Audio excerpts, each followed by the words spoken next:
we are all, of a similar kind of age. We've all been in this business for 40 plus 50 years, but we've seen tremendous change over the last, 5 years, 10 years. How do you feel about what do you feel like about the media, sports media right now? I'm a little bit worried about it, Bob. I think there's some tremendous young people. I am really enthusiastic about how many really good young women are covering the NFL and have emerged in the sports media as really powerful voices. And it isn't only because I have two daughters and they're both huge sports fans. I think for years, we all heard the sort of prejudicial things say, oh, she can't cover baseball. What does she know about baseball? She can't know as much as a guy. Oh, he can't cover football, or she can't cover football. Same thing. And I've always thought, why not?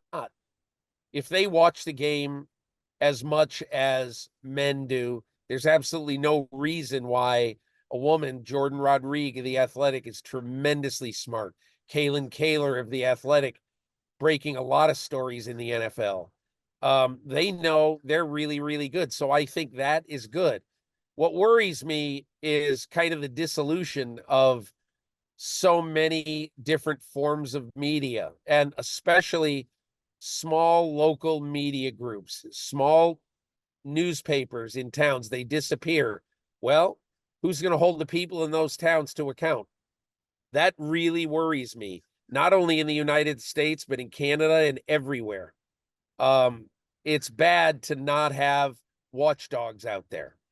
That's one thing that worries me about the media. The other thing, the bigger thing probably for the NFL media is, in the course of the last 5, 6, 8 years, we've gone from a largely mostly independent media to now a media that is probably 1/3 controlled by the NFL.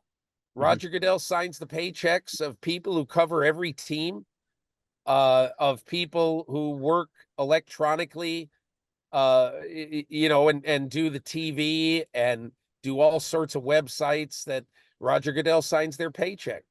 You know, I made the point in my last column. Ask Jim Trotter how that worked out for him. He's the guy who criticized Goodell openly for not having enough black editors and programmers at NFL.com and NFL Network. And he ended up getting, his contract not renewed because of it. They can say whatever they want, but and I know why a really good journalist like Jim Trotter is on the sidelines for a while when he gets whacked by, NFL.com, NFL Network. So I don't know. That kind of worries me, Bob. Yeah. Do you see them controlling the message, Peter, more and more every day? They try to, but honestly, over the years, I told Greg Aiello this. He's the former NFL PR guy who's been gone for maybe about 7 years. Greg Aiello almost every Monday would call me on Monday afternoon and say, this was wrong, that was wrong, I didn't like this was good, whatever.